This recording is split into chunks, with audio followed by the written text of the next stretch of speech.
Well, this week we started a series on the book of Ruth.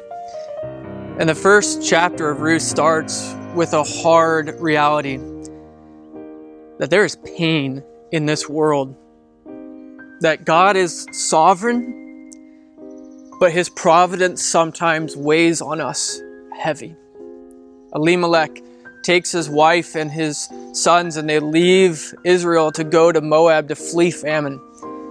And while they're there, Elimelech dies.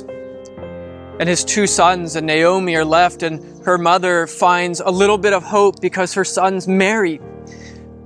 But then both of her sons die. And in her grief and in her sorrow, Naomi goes back to Bethlehem because she's heard that there's food again, that the Lord has visited the land.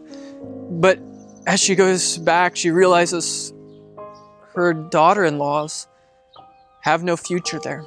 They'll be poor, they'll be destitute. There is no hope of them having husbands. And so she tells them, go back home. And Orpah does the same thing. It's the same thing. She leaves and she goes home. But Ruth clings to Naomi.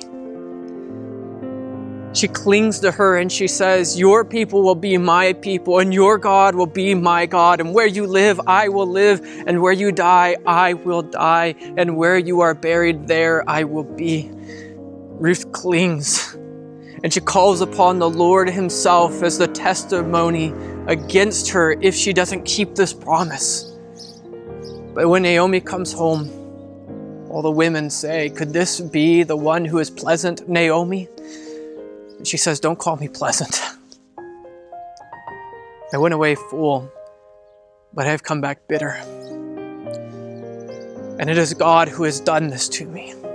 As she is surrounded by the dead, the shadows of her husband and of her children, she looks at God's providence in the face and she knows that it is he who has done this to her.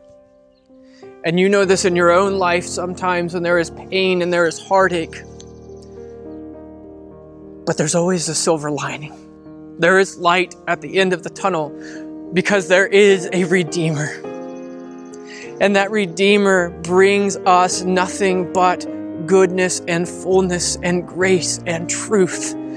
But sometimes we go through the valley of the shadow of death to get to that grace. And I am so excited this week to talk to you about the Redeemer who comes and shows mercy to these widows. So won't you come this week as we get to the silver lining, this little bit of light in this dark story so far.